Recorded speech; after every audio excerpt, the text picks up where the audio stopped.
السلام علیکم ورحمۃ اللہ وبرکاتہ۔ امید کرتی ہوں آپ سب لوگ خیریت سے ہوں گے۔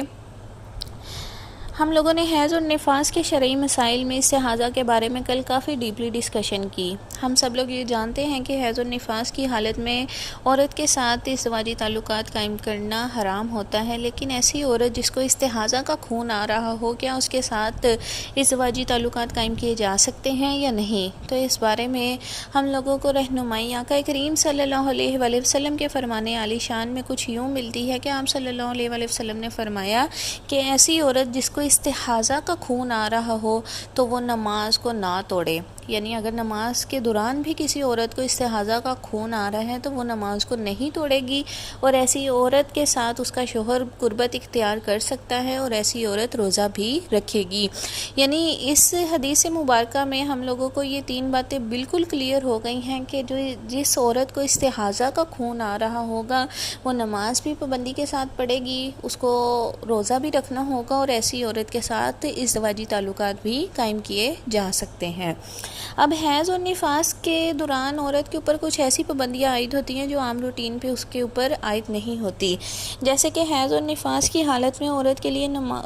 کے لیے قرآن پاک پڑھنا جائز نہیں ہے، نہ ہی دیکھ کر اور نہ ہی زبانی۔ احادیث میں اس بات کی ممانعت فرمائی گئی ہے۔ آپ صلی اللہ علیہ وآلہ وسلم نے ارشاد فرمایا کہ حیض والی عورت اور جنبی قرآن میں سے کچھ بھی نہ پڑھے، اور اسی طرح حضرت جابر رضی اللہ تعالیٰ عنہ سے مروی ہے کہ نبی کریم صلی اللہ علیہ وآلہ وسلم نے ارشاد فرمایا کہ حیض والی، نفاس والی اور جنبی عورتیں قرآن پاک نہ پڑھیں۔ یعنی یہاں پہ یہ ایک مسئلہ کلیئر کر لیں کہ اگر کسی کو حیض آیا ہے، یا اگر کوئی عورت نفاس کی حالت میں ہے، یا کوئی عورت جنابت کی حالت میں ہے، تو نہ دیکھ کے پڑھنا ہے، نہ زبانی پڑھنا ہے، اور مطلب آپ نے چھونا تو بالکل بھی نہیں ہے نا، کیونکہ حیض کی حالت میں، حیض اور نفاس یا اس کے علاوہ ناپاکی کی حالت میں جیسے جنابت ہے، قرآن پاک کو چھونے کی بھی شریعت میں اجازت نہیں ہے، کیونکہ اللہ پاک نے خود قرآن پاک میں ارشاد فرمایا ہے کہ بے شک اس قرآن پاک کو نہیں چھوتے مگر باوضو لوگ، یعنی پاک لوگ ہی قرآن پاک کو چھو سکتے ہیں۔ اس کے بارے میں رسول پاک صلی اللہ علیہ وآلہ وسلم نے بھی ارشاد فرمایا کہ قرآن کو نہ چھوئے مگر وہی جو پاک حالت میں ہو۔ اب جیسے حیض اور نفاس کی حالت میں عورت کو قرآن پاک کو زبانی یا دیکھ کر پڑھنا منع ہے، صرف اور صرف، اور جنابت کی حالت میں بھی عورت کو قرآن پاک کو دیکھ کے اور زبانی پڑھنا منع ہوتا ہے۔ اسی طریقے سے کیونکہ صرف اور صرف قرآن پاک کو وہی لوگ چھو سکتے ہیں جو پاک حالت میں ہیں، لا یمسہ الا المطہرون،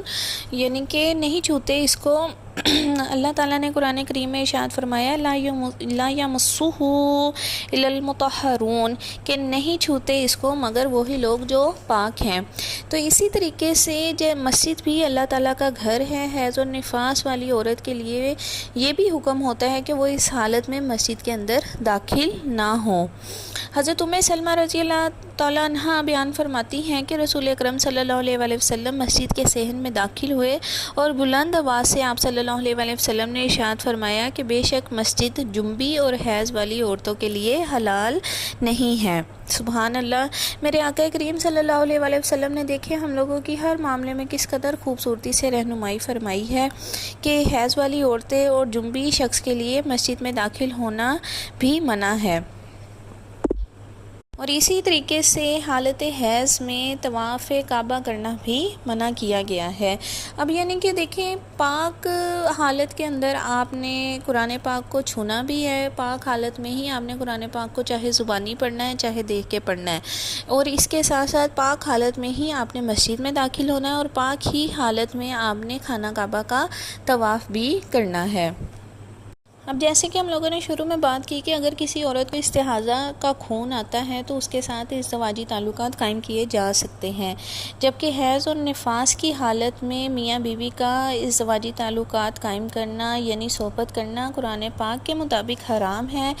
جیسے کہ میں نے پہلے ہی جو ہم لوگوں نے شروع کیا تھا جب حیض اور نفاس کے شرعی مسائل، تو اس میں نے آپ لوگوں کے ساتھ ڈسکس کیا تھا کہ جو یہودی تھے جب کسی عورت کو ان کی کسی عورت عورت کو حیض آتا تھا تو وہ نہ اس کے ساتھ کھاتے تھے اور نہ ان کو اپنے گھروں میں رکھتے تھے، اور جو عیسائی تھے وہ اس کے بالکل برعکس تھے، جب ان میں سے کسی عورت کو حیض آتا تو وہ اس کے ساتھ صحبت کرتے۔ تو آپ صلی اللہ علیہ وآلہ وسلم کے ذریعے اللہ تعالیٰ نے ہم لوگوں کو ایک درمیانی راہ کی رہنمائی فرمائی کہ تم لوگ عورتوں کے ساتھ صحبت نہ کرو، لیکن اس کے ساتھ ساتھ تم لوگ ان کے ساتھ کھا پی بھی سکتے ہو، رہ بھی سکتے ہو، صرف ان کے ساتھ آپ لوگوں نے صحبت نہیں کرنی۔ اب حیض کی حالت میں بیوی کے ساتھ مل کر بیٹھنا، کھانا پینا، دوسرے باقی ہر کام کرنے میں کوئی حرج نہیں ہے، لیکن اس حالت میں ہم بستری کرنا حرام اور سخت حرام ہے۔ اس کے بارے میں بہت سخت وعید بھی آئی ہے۔ حضرت ابو ہریرہ رضی اللہ تعالیٰ عنہ سے مروی ہے کہ رسول اکرم صلی اللہ علیہ وآلہ وسلم نے ارشاد فرمایا کہ جو کسی کاہن کے پاس جائے اور اس کی بات کی تصدیق کرے، یعنی ایسے شخص کے پاس جائے جو غیبی باتیں بتائے اور اس کو تسلیم بھی کر لے کہ یہ سچ کہہ رہا ہے، یا دوسرے جو آپ صلی اللہ علیہ وآلہ وسلم نے ارشاد فرمایا کہ یا کوئی اپنی بیوی سے حیض کی حالت میں یا پچھلے مقام میں صحبت کرے تو وہ اس سے بری ہو گیا جو محمد صلی اللہ علیہ وآلہ وسلم پر نازل ہوا۔ تو آپ اس حدیث کی سختی سے اندازہ لگائیں کہ عورت کے ساتھ حیض کے دوران صحبت کرنا کس قدر برا عمل ہے۔ تو یعنی یہ میں نے اس لیے بات ڈسکس کی ہے کہ کچھ جس طرح میں نے شروع میں کی تھی کہ ہم سب جانتے ہیں کہ حیض اور نفاس کی حالت میں عورت سے ازدواجی تعلقات نہیں قائم کرنا چاہیے، تو اب یہ بھی ہو سکتا تھا کہ کیوں نہیں کرنا چاہیے۔ اب ایک اور یہ بات کہ کیوں کا شریعت کے اندر کوئی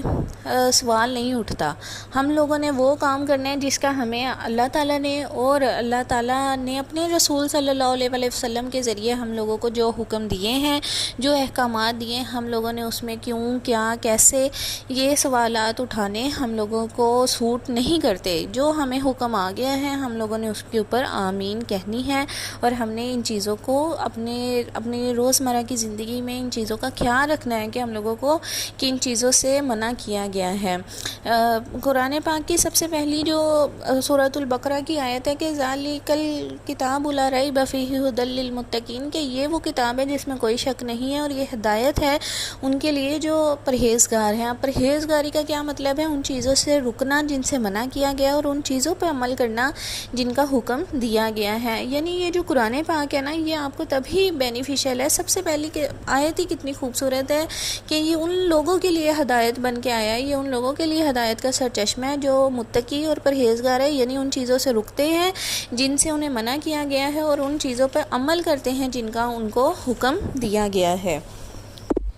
تو انشاءاللہ تعالیٰ باقی ہم لوگ مزید متفرق اب مسائل کو ڈسکس کریں گے، اس کے لیے کل ہم انشاءاللہ اس سے آگے چلیں گے۔ آج کے لیے اتنا ہی کافی ہے۔ تو امید کرتی ہوں کہ آپ لوگوں کو حیض اور نفاس کے شرعی مسائل جو میں ڈسکس کر رہی ہوں آپ لوگوں کے لیے کچھ نہ کچھ مددگار ثابت ضرور ہوں گے۔